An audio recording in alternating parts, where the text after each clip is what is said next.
Saya dari Prodi Ilmu Kelautan Universitas Solo. Di sini saya akan mempresentasikan tugas kelompok saya yang berjudul perkembangan plankton di Indonesia, studi kasus dan proyeksi masa depan. Oke, yang pertama itu pendahuluan mengenal plankton. Definisi plankton. Plankton adalah organisme yang hidup melayang di air, tidak mampu bergerak aktivitas melawan arus atau terlalu kecil dan lemah untuk berenang melawannya. Nama plankton berasal dari bahasa Yunani yang berarti pengembara atau pengelana. Klasifikasi plankton, plankton dikelompokkan berdasarkan beberapa kriteria seperti jenis organisme, ukuran habitat, dan siklus hidup. Berdasarkan jenis plankton, produsen zooplankton, konsumen berdasarkan ukuran urat plankton, hingga memplankton berdasarkan habitat air tawar dan laut. Signifikasikan global sebagai dasar jaringan akustik dan produsen oksigen utama, plankton sangat vital bagi kesehatan ekonomi bumi. Jenis-jenis utama plankton, yang pertama itu fitoplankton. Fitoplankton adalah autotrof, memproduksi makanan melalui fotosintesis dengan energi matahari. Mereka adalah produsen utama fondasi rantai makanan perairan. Yang kedua itu zooplankton. Zooplankton adalah heterotrof, mengkonsumsi organisme lain seperti fitoplankton, hewan kecil. Hewan kecil ini mengembara dengan arus air dan berfungsi sebagai konsumen primer bahkan sekunder. Yang ketiga itu bakteri, bakteri plankton dan virus plankton.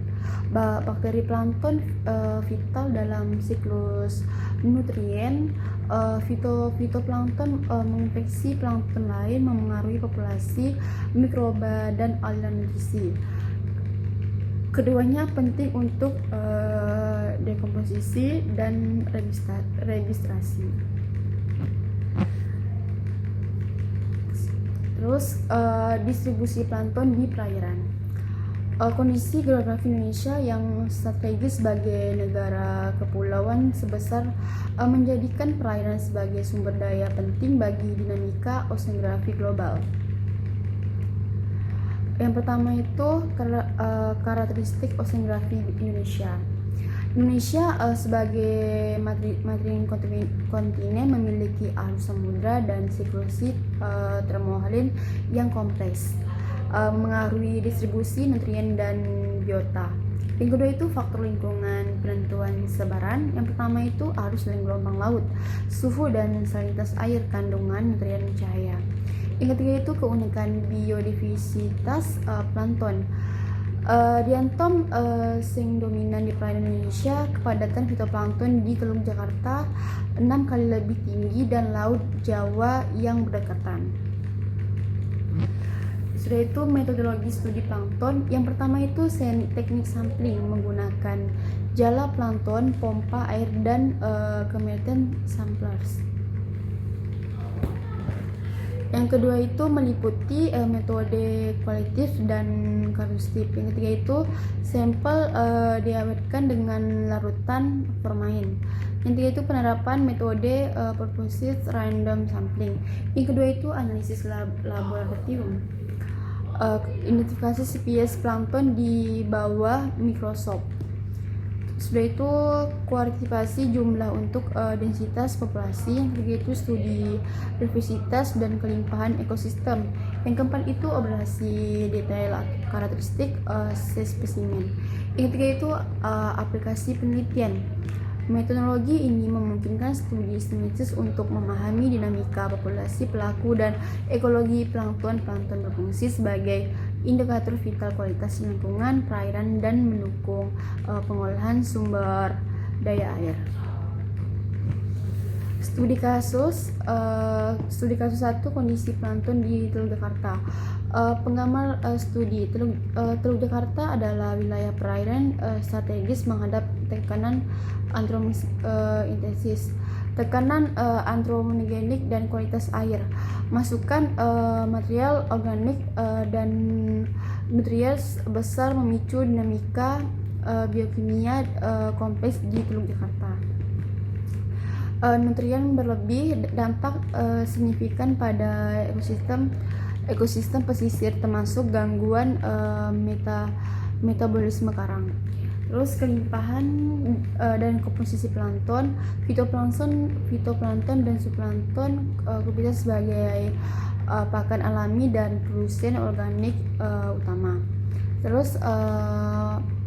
Terus meroplankton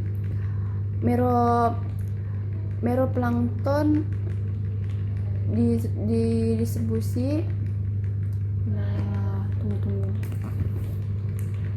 Terus kelimpahan komposisi plankton, fitoplankton dan zooplankton intrusi sebagai pakan dan produsen organik utama, mendapatkan dominasi lava udang 56-90% pada 2009, 72-75% pada 2010.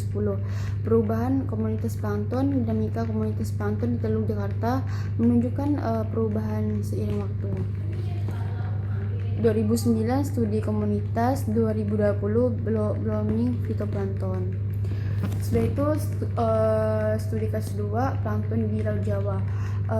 Karakteristik oceanografi Laut Jawa menunjukkan variasi kondisi fisik kimia air yang memengaruhi komunitas plankton. Kualitas air di pesisir juga rentan terhadap dampak aktivitas manusia. Biodiversitas fitoplankton, keanekaragaman fitoplankton di Laut Jawa berfungsi sebagai indikator kondisi perairan dan sensitif terhadap perubahan lingkungan. Yang pertama itu Bacillorophia 15 genera, Dinophyceae 4 genera. Setelah itu Cyanophyceae 1 genera. Kelimpahan dan dinamika zooplankton. Zooplankton juga menunjukkan keanekaragaman dan kelimpahan yang berkoreksi dengan kualitas air laut. Plankton secara keseluruhan termasuk zooplankton adalah indikator kunci untuk menilai kesehatan ekosistem perairan. Sudah itu studi kasus 3 plankton di perairan Indonesia lainnya. Plankton di Teluk Yosudarso, penelitian akustik pertama menetapkan distribusi horizontal dan vertikal plankton. Studi ini menganalisis komposisi, kelimpahan, keanekaragaman dan kualitas air di Teluk Yosudarso. Ditemukan 30 jenis plankton. Fitoplankton dominan Diatomo, SP Nitisia, SPP, Thaliosauria, SP. Plankton esensial untuk kualitas perairan dan rantai makanan. Teluk Yosudarso. Sudah itu studi di wilayah timur Indonesia. Kawasan timur Indonesia fokus studi kelimpahan fitoplankton seperti pantai Surabaya, mangrove dan laut Banda. Kondisi fisika, kimia dan nutrisi memengaruhi kelimpahan plankton. Pertama itu penelitian di kawasan pantai timur Surabaya mangrove, fokus pada kelimpahan dan keanekaragaman fitoplankton di laut Banda. Fitoplankton sebagai produsen primer dan indikator kualitas air. Wilayah timur Indonesia. Perbandingan antar wilayah. Studi menunjukkan peran universal plankton sebagai indikator kualitas air dan dasar rantai makanan di seluruh perairan Indonesia. Perbedaan terletak pada metode penelitian di genus dominan bergantung pada ekosistem lokal. Faktor-faktor yang memengaruhi perkembangan plankton. Yang pertama itu variabilitas suhu air laut. Suhu air laut memengaruhi aktivitas biologis dan perkembangan plankton. Perubahan suhu permukaan laut dapat memengaruhi ekosistem laut. Sebaran suhu menjadi indikator upwelling mendukung pertumbuhan plankton. Yang kedua itu ketersediaan nutrien dan kualitas air. Nutrien seperti nitrogen dan fosfor sangat penting. Kualitas air termasuk pH, kecerahan, kekeruhan dan kadar oksigen larut. Memengaruhi kemampuan fotosintesis dan kelangsungan hidup plankton. Sudah itu yang ketiga itu arus laut dan upwelling. Arus laut membawa plankton dan nutrien menyebabkan akumulasi upwelling, dipengaruhi angin membawa air dingin kaya nutrien ke permukaan, menciptakan kondisi optimal untuk perkembangan plankton. Terus sudah itu ancaman terhadap plankton Indonesia. Yang pertama itu perubahan iklim global. Pemanasan global memungkinkan suhu laut mengancam kelangsungan hidup ribuan spesies termasuk plankton. Ini mengubah struktur komunitas, kelimpahan dan sebaran plankton, menganggap rantai makanan serta siklus karbon laut.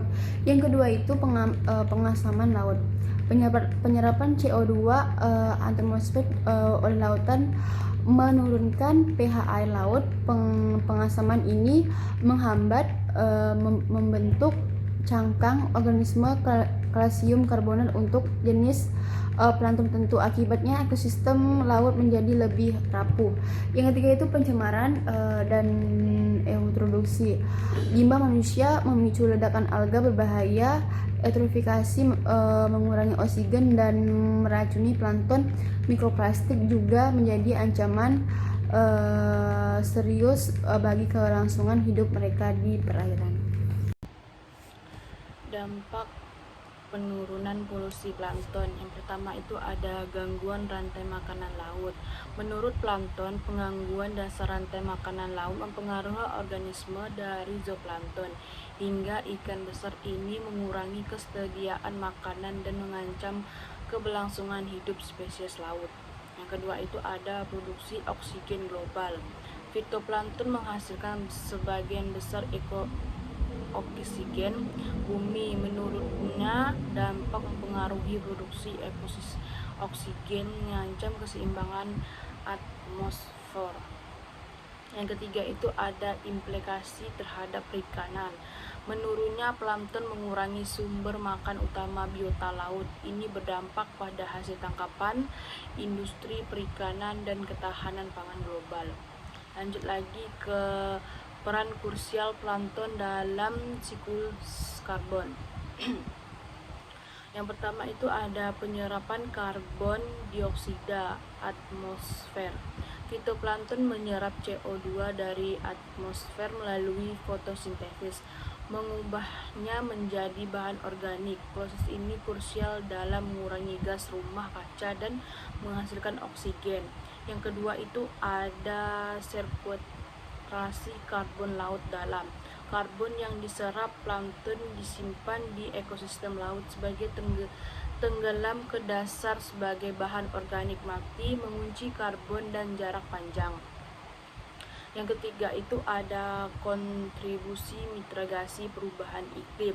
Memulai penyerapan dan menyimpan CO2, plankton berperan vital dan mitigasi pemanasan global dan perubahan iklim, menjaga keseimbangan ekosistem global. Lanjut lagi ke plankton sebagai bioindikator lingkungan. Plankton memiliki peran krusial sebagai indikator alami untuk memonitor kesehatan dan kualitas lingkungan perairan. Kemampuan mereka memproses perubahan menjadikannya alat deteksi dini yang tak ternilai. Yang pertama itu ada kualitas perairan. Plankton adalah biota kunci yang secara langsung mencerminkan kondisi kualitas air. Keanekaragaman dan kelimpahan mereka menjadi parameter utama. Yang pertama itu ada respon cepat terhadap perubahan, mencerminkan status ekologi perairan. Yang ketiga itu contoh studi Pantai Sayung, Demak, Kota Botang. Lanjut lagi yang kedua, pemantauan pencemaran dan iklim. Struktur komunitas plankton efektif mengidentifikasi tingkat pencemaran. Analisis S1 dan TS1 adalah alat ukur vital untuk memantau identifikasi komposisi dan struktur komunitas. Yang kedua itu penggunaan SAR indeks SI dan TSI.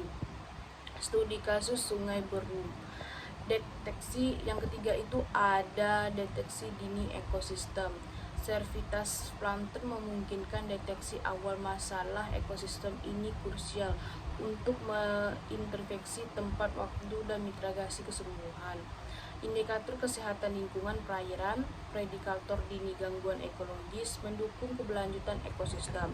Lanjut lagi ke potensi pemanfaatan plankton untuk bioteknologi. Plankton menawarkan peluang revolusioner dan solusi ramah lingkungan di berbagai sektor industri melalui aplikasi bioteknologi. Yang pertama itu ada sumber senyawa bioaktif baru.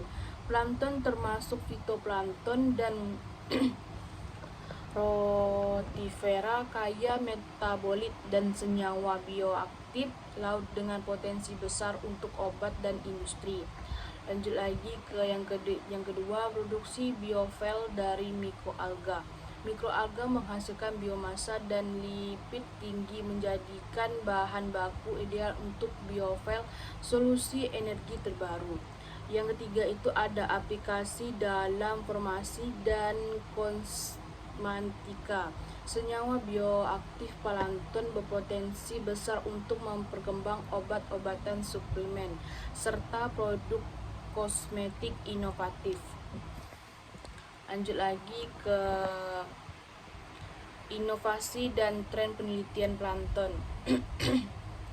Pemodelan ekosistem plankton. Pengembangan model baru untuk memahami siklus hidup plankton dan ekosistem laut mempengaruhi pemahaman tentang peran mikroba dalam siklus biokimia global. Yang kedua itu ada sensor pemantauan canggih, pemanfaatan teknologi seperti pengambilan sampel inovatif dan pengindaran jauh, memantau dinamika dan interaksi plankton dengan metode mutakhir. Yang ketiga itu genomik dan proteomic plankton, studi gen dan protein untuk memahami fungsi biologis dan adaptasi spesies, mengidentifikasi mekanisme molekul plankton terhadap perubahan lingkungan. Lanjut lagi ke masa depan plankton, tentang global. Plankton pondasi ekosistem laut menghadapi ancaman serius dari pemanasan global. Studi menunjukkan ketidakmampuan mereka beradaptasi dapat memicu keruntuhan ekosistem laut dan mengancam pasokan makanan global. Yang pertama itu ada ketidakpastian iklim. Pemanasan global dan perubahan iklim menyebabkan ketidakmampuan plankton untuk beradaptasi dengan cepat. Suhu laut yang meningkat mengubah distribusi dan komposisi komunitas plankton, mengancam pondasi rantai makanan laut dan siklus karbon global. Lanjut lagi yang kedua, tekanan polusi. Selain perubahan iklim, polusi laut dari aktivitas manusia seperti limbah, kimia, dan plastik memberikan tekanan tambahan pada ekosistem plankton. Ini memperburuk kemampuan mereka untuk bertahan hidup dan berkembang biak.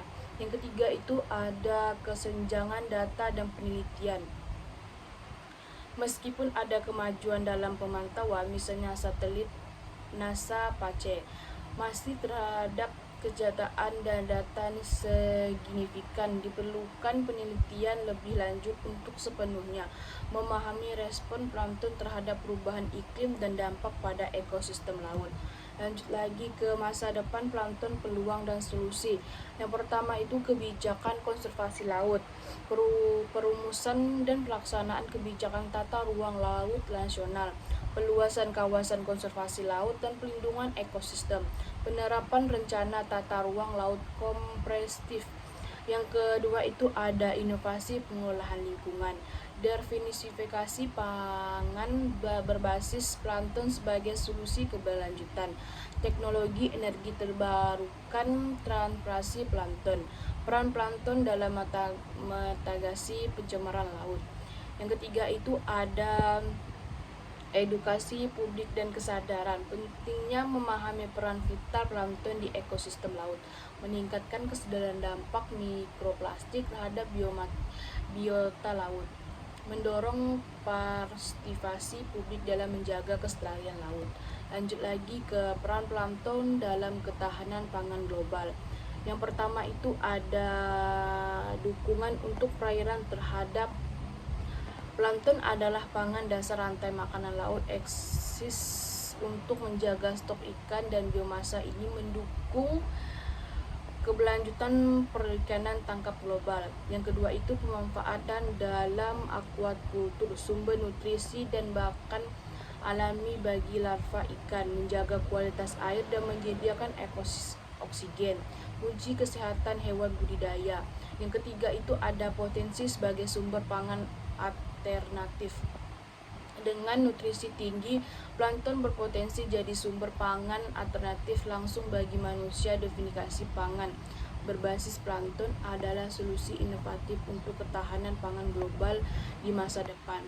Plankton, organisme mikroskopik, adalah fondasi ekosistem laut dan vital bagi iklim global. Mereka menghasilkan sebagian besar oksigen bumi dan menyerap karbon dioksida. Definisi pangan berbasis plankton menjadi kunci berkelanjutan hidup. Lanjut lagi ke kesimpulan. Mengapa plankton penting untuk kehidupan? Yang pertama itu ada rangkuman peran vital plankton. Plankton produksi primer laut membentuk dasar rantai makanan. Mereka menghasilkan oksigen, menyerap CO2, dan vital untuk regulasi ikan bumi serta keseimbangan ekosistem akuatik. Yang kedua itu mendesaknya konservasi dan penelitian. Ekosistem laut menghadapi ancaman serius perubahan iklim, polusi plastik, dan overfishing. Konservasi perairan serta penelitian ilmiah mendalam sebagai diperlukan untuk mitigasi dan pelindungan ekosistem. Yang ketiga itu ada visi masa depan ekosistem laut. Mewujudkan laut yang sehat dan berkelanjutan adalah tujuan dengan target melindungi 30% wilayah laut pada 2045. Kita mengalahkan manfaatkan sumber daya laut bijaksana demi kesejahteraan masyarakat pesisir.